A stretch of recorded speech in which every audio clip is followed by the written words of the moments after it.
Gimana Mbak, duduknya sudah enakan? Sudah, Bu. Sebelumnya kita kan belum pernah saling kenal, saling bertemu. Bagaimana kalau kita berkenal terlebih dahulu? Saya dulu ya. Nama saya Bu Rizka, biasa dipanggil anak-anak Bu Rizka. Saya beralamatkan di Pati. Nama saya Adinda Rizky, biasa dipanggil Dinda. Saya asal Pati. Patinya mana Mbak? Patinya Margoyoso. Oh, Margoyoso, jauh ya? Ya, Ngomong-ngomong, sekarang ada kesibukan apa? saya kerja di suatu perusahaan. Perusahaan apa Mbak? PT Misal Semitra yang ada di Pati. Oh iya bagus. Ngomong-ngomong sudah berkeluarga atau belum? Belum, saya masih remaja. Oh iya. Di sini saya mau cerita dan meminta solusi. Oh iya. Sebelumnya Mbak Adinda ini sudah pernah melakukan konseling apa belum? Belum pernah, baru kali ini. Oh iya, kalau belum pernah, Ibu akan menjelaskan sedikit mengenai bimbingan dan konseling ya Mbak. Ya. Jadi bimbingan dan konseling adalah pemberian layanan kepada konseli yang sedang bermasalah. Jadi Ibu nanti akan memberikan bantuan kepada Mbak Adinda untuk membantu memecahkan masalah. Di sini Mbak Adinda sebagai konseli dan saya sebagai konselor. Nah, dalam bimbingan dan konseling ada beberapa asas-asas. Yang pertama, asas kerahasiaan, di mana nanti Ibu akan menjamin semua data dan informasi yang Mbak Dinda berikan kepada saya tidak akan menyebarluaskannya kepada siapapun. Dan selanjutnya adalah asas kesukarelaan. Mbak Dinda kesini atas dorongan sendiri, atas inisiatif sendiri kan, bukan atas paksaan dari orang lain. Inisiatif saya sendiri. Iya, karena Mbak Dinda kesini atas inisiatif sendiri, jadi asas kesukarelaannya sudah ya. Selanjutnya ada asas keterbukaan, karena Mbak Adinda sudah sukarela datang ke sini tanpa paksaan orang lain. Saya harap Mbak Adinda terbuka atas semua permasalahannya, tidak ada yang ditutupi. Seperti itu ya Mbak. Iya. Nah, untuk timing waktunya kita beri waktu 30-45 menit. Kalau semisal dalam waktu 30-45 menit belum selesai, kita agendakan untuk sesi konseling selanjutnya. Seperti itu. Yeah. Baik, Mbak Adinda bisa mulai untuk bercerita bagaimana permasalahan yang sedang Mbak Adinda hadapi. Saat ini saya merasa saat saya di rumah seperti terkekang. Yeah. Umur saya juga masih remaja. Di sini saya pengen punya pengalaman yang banyak di luar sana, tetapi dari pihak keluarga saya masih kurang support. Ngomong-ngomong, umur Mbak Adinda berapa saat ini? Umur saya 21 tahun. 21 tahun. Ya. Di sini ada kendala kerja di sini, pengennya kerja di luar. Yeah. Tapi pihak keluarga tidak membolehkan. Mbak Dinda berapa bersaudara emangnya? Saya 2 bersaudara. Saya anak pertama dan saya punya adik. Oh, punya adik. Jadi Mbak Dinda sebenarnya ingin bekerja di luar kota, tetapi karena orang tua tidak mengizinkan, jadi Mbak Dinda terpaksa untuk bekerja di dalam kota, begitu ya. Apa alasan dari orang tua tidak mengizinkan Mbak Dinda untuk bekerja ke luar kota? Mungkin karena mereka khawatir.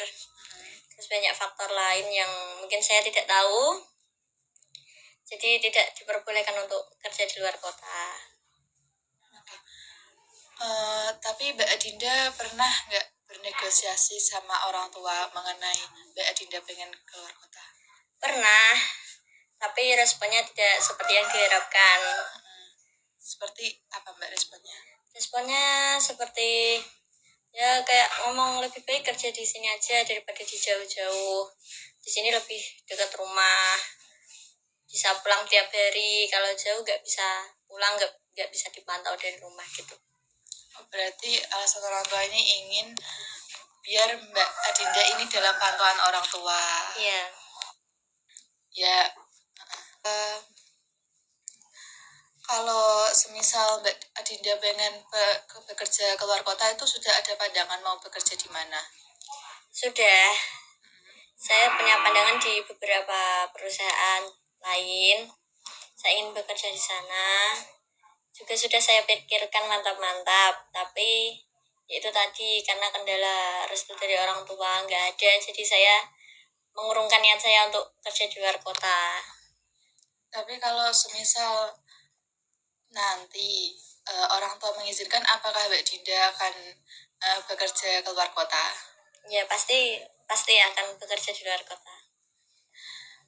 Jadi semuanya Mbak Dinda ini pengen pergi ke bekerja keluar kota, tetapi tidak diizinkan oleh orang tua. Nah, terus yang Mbak Dinda inginkan ini seperti apa? Kalau saya di rumah itu seperti selalu ada yang mantau, jadi kayak mau kemana-mana itu selalu kayak masih punya perasaan takut sama orang rumah. Jadi kalau saya mikir kalau saya jauh dari rumah saya bisa nggak bebas juga, cuma lebih bisa explore dunia luar gitu loh. Nggak kayak di rumah. Kalau di rumah kan masih kayak terkurung, masih dibatasi pergi-pergi seperti itu. Jadi biasanya Mbak Dinda ini pengen eksplor diri di luar, tidak hanya terkurung di rumah saja. Sama nyari pengalaman juga sih sebenarnya. Nggak cuma di sini-sini aja. Soalnya juga masih pengen menikmati masa muda gitulah. Nggak mau terlalu gimana ya? Nggak mau terlalu berlarut-larut seperti ini terus gitu. Emangnya kalau bekerja di luar kota tadi ada temennya? Ada temennya, mungkin selain teman dari sini kan bisa kenal dari teman yang dari luar kota juga. Teman yang lain kan bisa kenal orang baru juga. Mungkin memang sebagai orang tua itu mengkhawatirkan anaknya, apalagi anak perempuan. Tidak baik kan kalau anaknya itu kenapa-napa. Tapi kalau semisal Mbak Adinda ingin benar-benar bekerja keluar kota, Mbak Dinda bisa meyakinkan kepada kedua orang tua, memberikan alasan-alasan yang menguatkan mereka, menguatkan Mbak Adinda untuk bisa bekerja keluar kota, memberikan alasan yang logis, terus benefit-benefit yang Mbak Adinda dapat kalau bisa bekerja di luar kota, terus Mbak Dinda ingin lebih mandiri, ingin tidak bergantung kepada orang tua, seperti itu. Sebenarnya apa yang membuat Mbak Adinda ini tidak betah di rumah dan ingin bekerja keluar kota? Sebenarnya saya betah di rumah, cuma karena mungkin dari lingkungan sekitar sudah seperti toksik ya menurut saya, jadi saya agak kurang suka gitu di lingkungan seperti ini. Saya ingin ke lingkungan yang lain, coba merasakan lingkungan yang lebih baik lagi lah daripada di rumah gitu. Karena menurut saya kalau saya terus-terusan seperti ini malah kayak saya tuh merasa di penjara gitu. Bisa kemana-mana cuma dibatasi, ya emang dibatasi wajar kan, namanya orang tua membatasi anaknya. Tapi dalam hal kayak pergi sama teman-teman kayak apa gitu, seharusnya orang tua kan bisa lebih memahami gitu. Tapi di sini orang tua saya seperti kurang memahami situasi yang sedang saya alami. Jadi lingkungan yang toksik itu yang seperti apa, Mbak? Lingkungan yang toksik ya kayak selalu ada perseteruan di rumah, selalu terkekang gitu loh. Kalau ada masalah selalu diikut-ikutkan ke dalam masalah tersebut, padahal kitanya nggak tahu apa-apa. Jadi kayak capek banget gitu loh di rumah, selalu lihat keadaan dan situasi yang kayak gitu-gitu aja. Ini maksudnya orang tua yang bertengkar seperti itu? Ya, maupun dari orang tua, keluarga, tetangga, kayak gitulah. Terus biasanya kan dari tetangga juga kalau lihat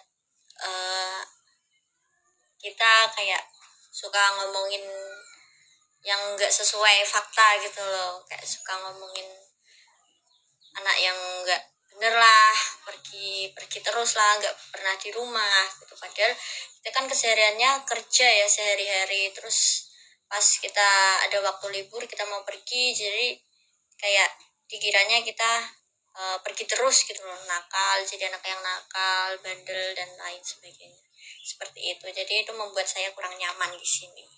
Berarti kalau Mbak Adinda ini diajak temennya pergi itu nggak dilarang orang tuanya?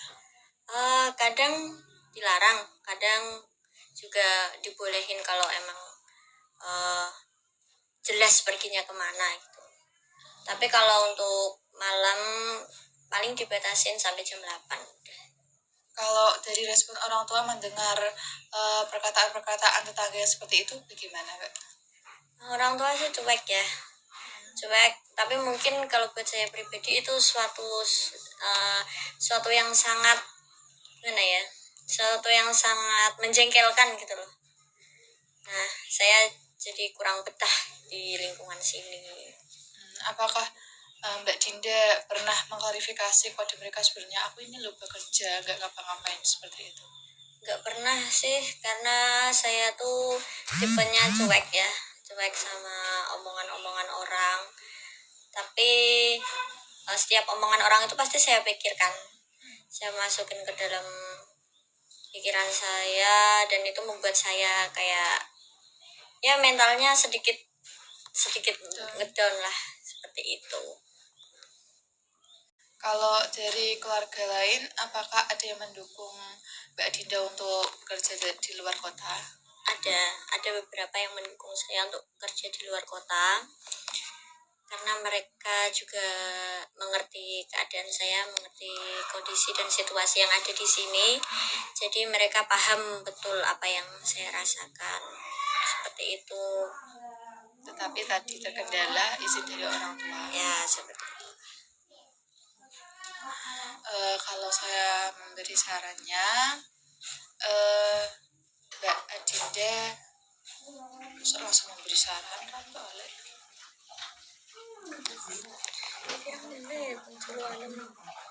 Ya kok 15 tahun lah saran pulang. 14 Iya sih. paling nggak dipotong loh. 10-an anak. Iya terus takutku. Tapi kalau di pekerjaan yang sekarang Mbak Adinda betah atau tidak? Dulu betah ya, tapi mungkin sekarang kayak lingkungannya juga toksik juga menurut saya. Terus dari perusahaannya juga kayak udah nggak udah nggak baik lagi dari segi gajinya, karena mungkin dari atasan juga ada kesalahan yang kita nggak tahu, dan saya seperti sudah malas gitu loh kerja di situ, karena dari segi gajinya juga nggak menjanjikan sih sebenarnya dari pekerjaan yang udah kita kerjain, seperti itu. Berarti bukan hanya karena lingkungan di rumah, tapi juga di PT pun Mbak Adinda juga sudah ingin pergi dari situ. Iya. Mbak rasakan apa yang Mbak rasakan sehingga Mbak Adinda ini ingin berkonsultasi kepada saya? Ya, saya merasa saya tidak punya tempat untuk bercerita, dan itu membuat pikiran saya jadi tidak karuan. Saya juga mudah sakit-sakitan karena mungkin emang banyak pikiran, dan kayak udah rasanya tuh udah kesel aja gitu loh, kesel aja kayak gini-gini terus, kenapa nggak bisa kayak yang lain kayak gitu. Mbak Dinda ini nggak punya teman atau sahabat? Punya, tapi mereka kadang punya kesibukan sendiri-sendiri, jadi jarang ada waktu untuk cerita, ngobrol-ngobrol kayak gitu. Jadi Mbak Dinda ini emang benar-benar dia keluar dari lingkungan yang toksik dengan bekerja di luar kota. Nah karena orang tua dari Mbak Dinda ini tidak mengizinkan untuk Mbak Dinda pergi keluar kota, sebaiknya Mbak Dinda ini meyakinkan kepada orang tuanya, meyakinkan alasan-alasan yang tepat, alasan-alasan yang logis mengapa Mbak Dinda ini pengen pergi ke luar negeri. Terus tadi yang alasan-alasan Mbak Dinda, lingkungan saya toksik seperti ini, bisa bercerita kepada orang tua. Siapa tahu nanti orang tua bisa terketuk hatinya untuk mengabulkan permintaan Mbak Dinda, karena Mbak Dinda sudah merasakan jenuhnya di lingkungan yang toksik, karena juga tidak hanya di lingkungan rumah, di ruangan keluarga, tetapi juga di tempat pekerjaan Mbak Dinda seperti itu. Nah, Mbak Dinda juga bisa memberikan benefit-benefit yang Mbak Adinda dapatkan jika Mbak Adinda bekerja di luar kota, biar orang tua ini lebih yakin, lebih percaya kepada Mbak Adinda. Mbak Adinda juga bisa meyakinkan kepada orang tua kalau Mbak Adinda ini bisa menjaga diri, bisa mengatur waktu kalau di luar, walaupun tidak dalam pantauan orang tua, seperti itu. Bisa contohnya gimana biar saya bisa menyampaikan kepada orang tua saya dan juga meyakinkan orang tua saya agar mengizinkan saya untuk ke luar kota?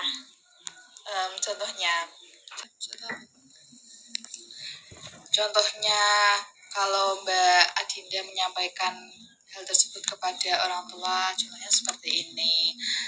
Pak, Bu, aku ingin bekerja di luar kota. Bisa tanya kenapa kok ingin bekerja di luar kota?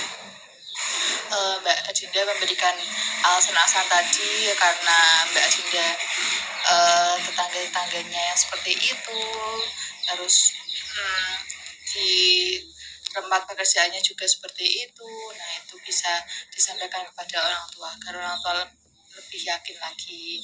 Terus Mbak Adinda juga menyampaikan kalau Mbak Adinda bekerja di sini, Mbak Adinda nanti akan dapat ini. Nanti Mbak Adinda bisa sampaikan seperti itu. Nah, Mbak Adinda juga jangan lupa meyakinkan kepada orang tua kalau Mbak Adinda bisa menjaga diri di luar sana, seperti itu Mbak Adinda. Ya, saya akan mencobanya. Lantas bagaimana saya bisa mengatasi rasa cemas, takut, dan juga trauma yang saya alami di lingkungan sekitar saya, yang disebabkan oleh lingkungan sekitar saya? Karena Mbak Adinda sebelumnya sudah bodo amat ya dengan lingkungannya, Mbak Adinda bisa meneruskan perilaku tersebut untuk menutup telinga kepada orang-orang di sekitar. Kan juga Mbak Adinda tidak seperti yang mereka pikirkan, tidak seperti yang mereka omongkan. Jadi selagi hal tersebut tidak merugikan diri Mbak Dinda sendiri, juga tidak mengganggu aktivitas Mbak Dinda untuk bekerja, untuk beraktivitas sehari-hari, tidak perlu menghiraukan orang-orang yang seperti itu. Mereka hanya biarkan mereka sibuk dengan kesibukan mereka yang seperti itu. Mbak Adinda harus selalu produktif dalam hidup sehari-hari, seperti itu. Baik, terima kasih. Jadi Mbak Adinda sudah tahu ya apa yang selanjutnya akan Mbak Adinda lakukan. Ya. Bagaimana proses konselingnya, sudah cukup? Cukup untuk saya dan sangat membantu. Terima kasih atas saran-sarannya.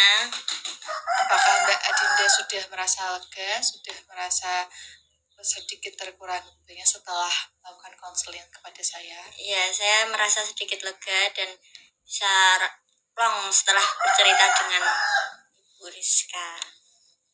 Oke, baik. Nanti kalau semisal kita membutuhkan, Mbak Adinda membutuhkan pertemuan lebih lanjut, kita atur jadwalnya minggu depan atau besok, seperti itu ya Mbak Adinda. Yeah. Baik, terima kasih. Saya antarkan ke depan ya. Yeah.